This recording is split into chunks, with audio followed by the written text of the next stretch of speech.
This year in particular, it's been consistent where members of the public have come forward with important information. I think within 24 hours we solved a homicide because members of a community came forward and gave us a very good description of an individual.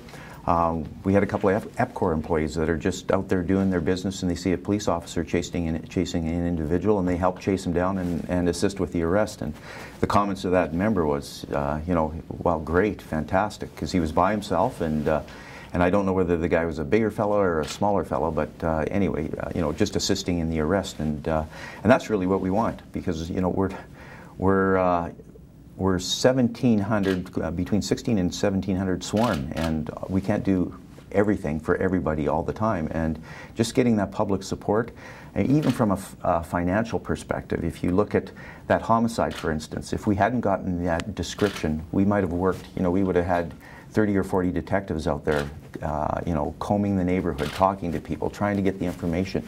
We may not have gotten the information that individual provided to us, and it's, you know, most homicides are $1 million investigation. If it's a whodunit investigation, we end up spending close to $1 million to get that case presented in court and all the way through court. Sometimes it takes us 2 years, I should say, to investigate a homicide. So those little bits of information are, from a resourcing perspective, they're very helpful to us, and it's really encouraging. I think you know, people are taking possession of their community. They want their community to be safe, and that's a tremendous message, I think. What do you feel is one thing you learned about crime and policing after the Loblaw stabbing? Oh boy, that's it's an interesting question that I've never pondered before. What did we learn? I mean, it was I guess again, the community assistance, the community support, what was going on there, helped us to